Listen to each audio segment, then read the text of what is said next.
Hey everybody, it's Safi and Marco Dish Out on Movies, the only movie review show on YouTube to review movies in terms of food. It's just Marco here once again, and I am here today to review Woman of the Hour.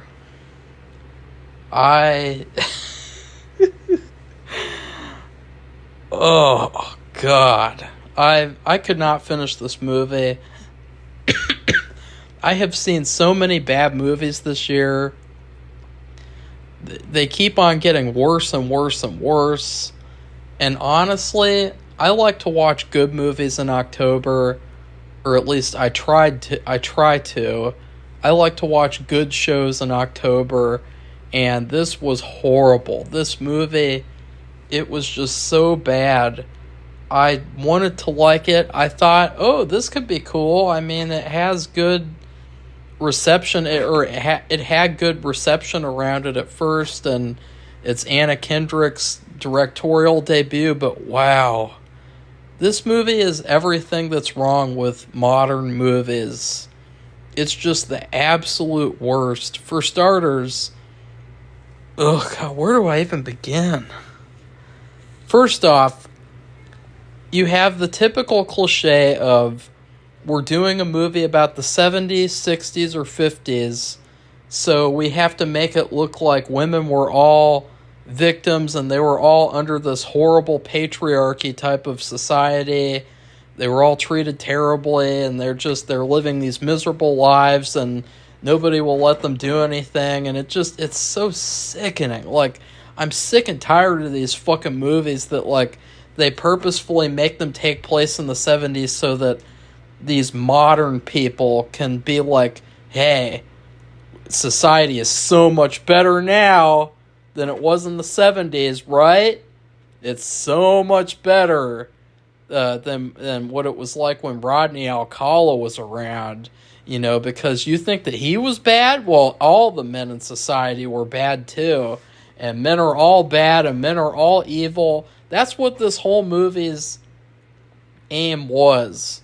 It was to show that all men are evil and all women are helpless victims, and they can't do anything because all men are so evil.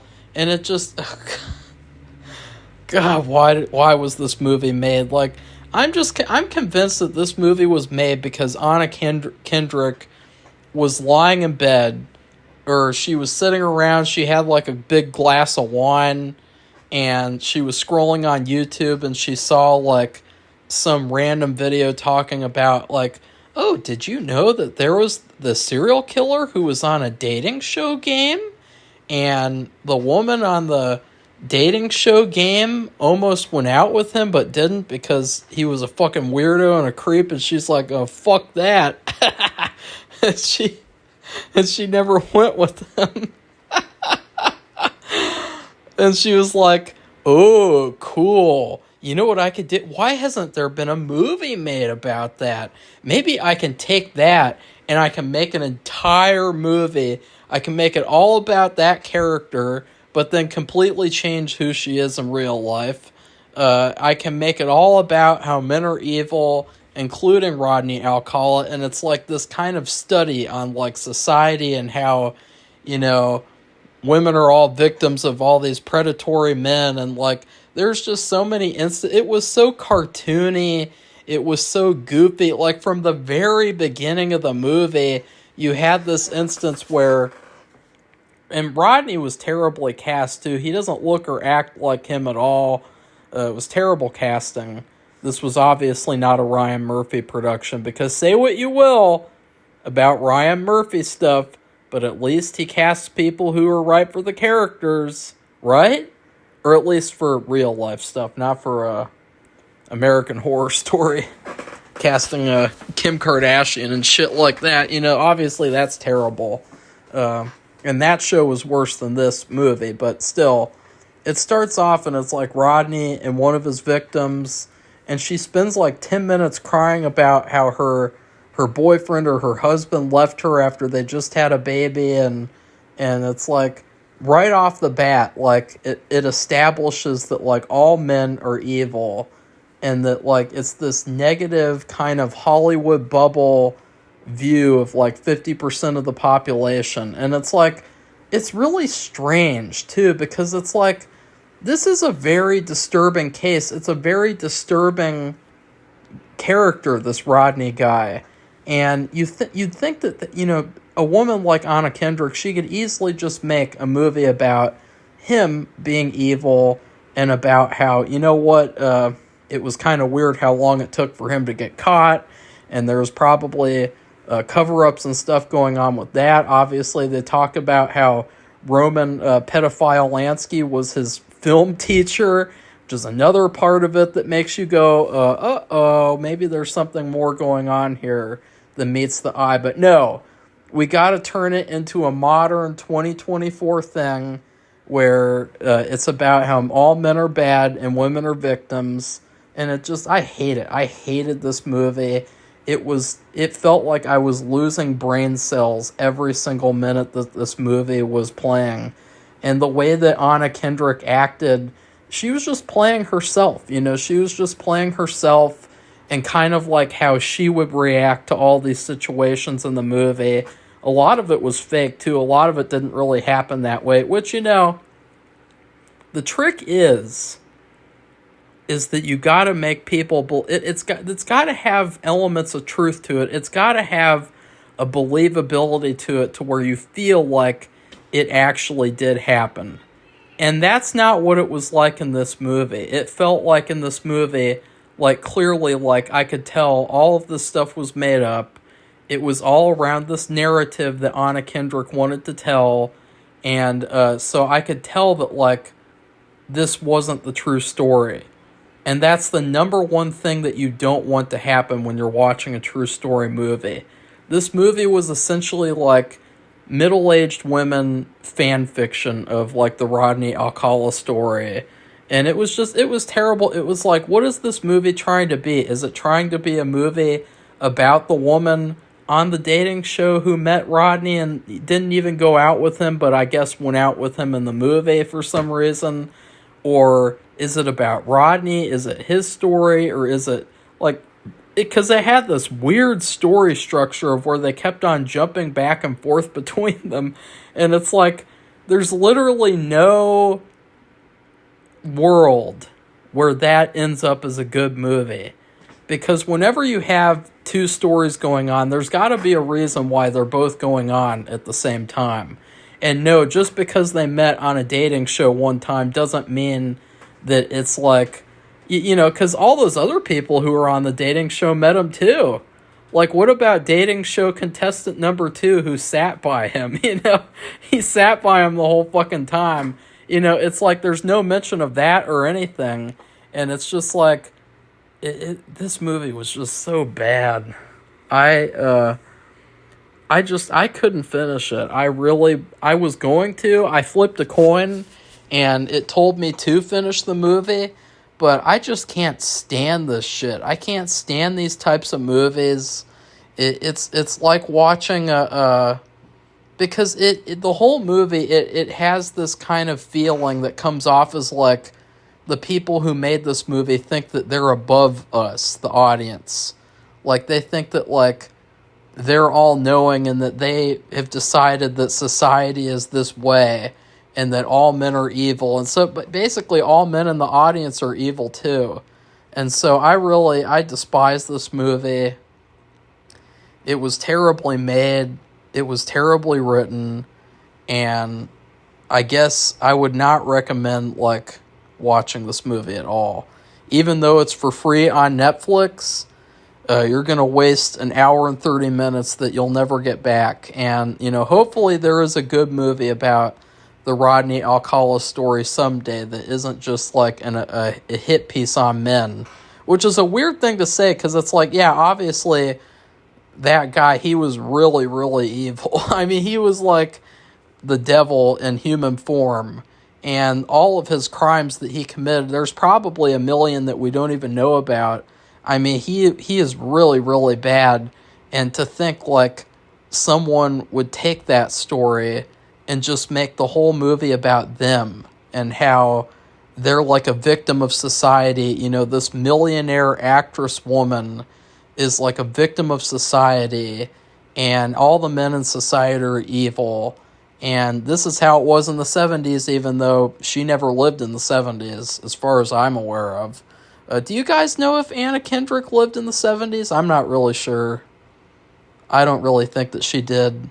And it's funny, too, because we just got done watching The Apprentice, which was a movie about Trump. And that movie was such a better movie. It was such a better 1970s movie, too. And it didn't just feel like a hit piece on, like, a gender, because, like, yeah, the main character, he's really bad. He's a bad guy. But they didn't just try to paint a picture as, like, all men being bad in the movie. And it didn't feel like a vanity piece of, like, that's another thing. I mean, I can't really get into it, but that was another thing that felt like was, like, this weird thing of, like, Anna Kendrick chose to star in this movie and make it all herself, and it's like there was also this kind of feeling that, like, that was, like, painted as, like, a bad thing. And so that was another kind of strange thing, is because she starred in this movie and she directed it, and she might have written it or she might have helped write it. Hopefully she didn't write it. Let's look up now. I want to find out who's responsible for this bad movie. Woman of the Hour. It should be called Wahman of the Hour. Yeah, I know that's okay, some guy named Ian McDonald. Okay. What did he write? Oh, he only wrote one other thing. It was called Some Freaks. So I wonder if that movie's any good. Maybe I'll have to check that out and see if this was just a bizarre... and it's a man, too, so that's really weird. That is... Guys, see, there are men in Hollywood who hate themselves. There are men in Hollywood who write movies so that they can, like, punish themselves and say that, like, look, we're so evil. All you poor women out there, you had it so terribly in the 70s. It was so terrible for you that, you know, it just... So, yeah, I couldn't finish this movie. Even if you take out, like, the agenda elements, it was really, really bare. There were a lot of modernized aspects to it. Like, one of the things that was kind of weird was that, at least so far, I've just seen him kill 2 victims, was they kind of skipped around the fact that he would sexually assault them so far. Like, they kind of just made it seem like he would strangle them or just beat them up and stuff.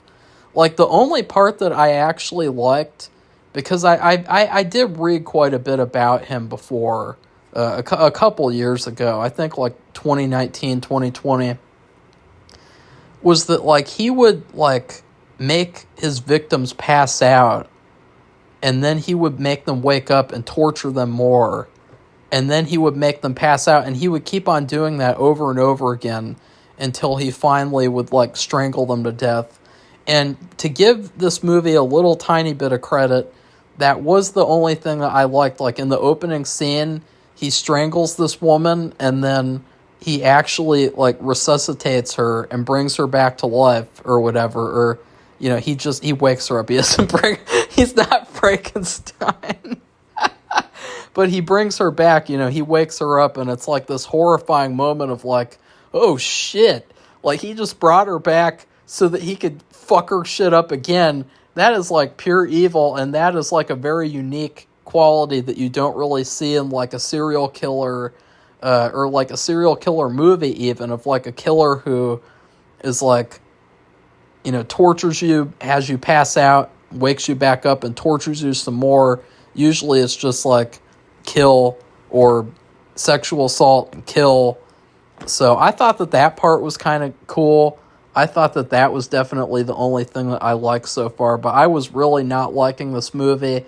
I felt like I was losing brain cells every minute I was continuing to watch it, and I really was not enjoying myself. I will watch Smile, though. I thought that maybe I should watch Smile 1 and 2, so I will definitely review those. So please like this video and comment. Ugh, and tell me what you thought of this terrible movie. Should I finish it? Do you think that if I finished it, I would have a higher opinion? Because I don't.